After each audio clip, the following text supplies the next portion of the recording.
Hi, so in this video we're going to start looking at callable class attributes. We've seen attributes so far, but it's really just been data.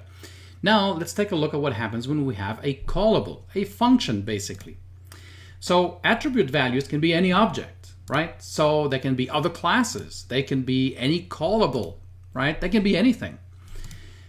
So we could do something like this. We can define this class. We have a attribute called language, which just has a string as a value.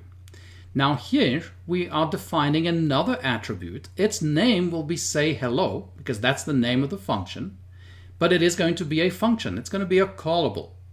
So we've now defined an extra attribute in my class called say hello, whose type happens to be a function. But it is an attribute of the class. Its value just happens to be callable, right? So now if we look at the dictionary of my class, you'll see that we have say hello in there, and it is of type function. And it is the function called say hello that's in my class, that's in my main module in this case. So it's just another attribute. It just happens to be a function. So how do we call it? Well, again, not something I recommend, but we could take it by looking at the dictionary, the mapping proxy, grabbing the value of say hello, which is going to be that function, and then calling it just using the parentheses. And so we'll get hello world back. We could also just do it all in one line, doing this way, right? We do my class dot under dict, we look up the value for say hello in that dictionary, and then we call it. It's the same thing.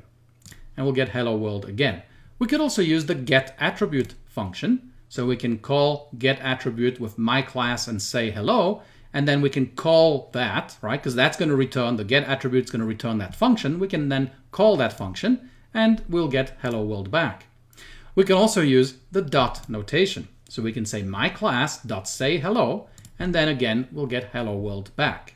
Now again, I just want to point out that we're not dealing with instances of this class. We are dealing with the class object itself, not with instance objects.